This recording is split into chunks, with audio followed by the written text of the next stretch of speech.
স্বাগত ডিবিসি সংবাদে আপনাদের সাথে আছে মৌসুমী শান্তা। শুরুতে জানিয়ে দেব মার্কেন্টাইল ব্যাংক সংবাদ শিরোনাম।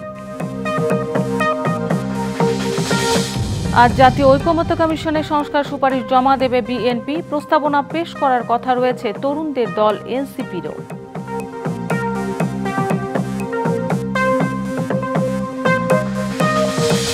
যমুনা সেতু রংপুর মহাসড়কের 4 লেনের কাজ প্রায় শেষ। উত্তরবঙ্গে ঈদ যাত্রায় স্বস্তির আভাস। কাজ চলায় ভোগান্তির সংখ্যা ঢাকা বগুড়া রুটে।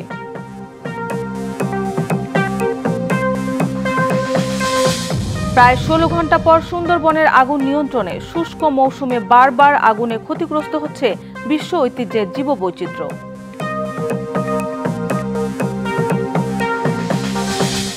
এবার ঈদের টাকা নতুন নোট ছাড়বে না বাংলাদেশ ব্যাংক। এই সুযোগে দাম বাড়িয়েছে ফুটপাতের মৌসুমি ব্যবসায়ী চক্র।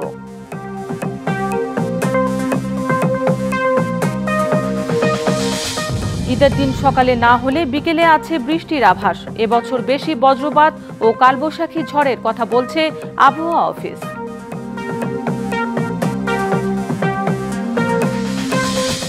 এবং সরকার বিরোধী বিক্ষোভে উত্তাল তুরস্ক। ইস্তাম্বুলের মেয়রকে আটকের প্রতিবাদে টানা 4 রাত রাজপথে আন্দোলনকারীরা।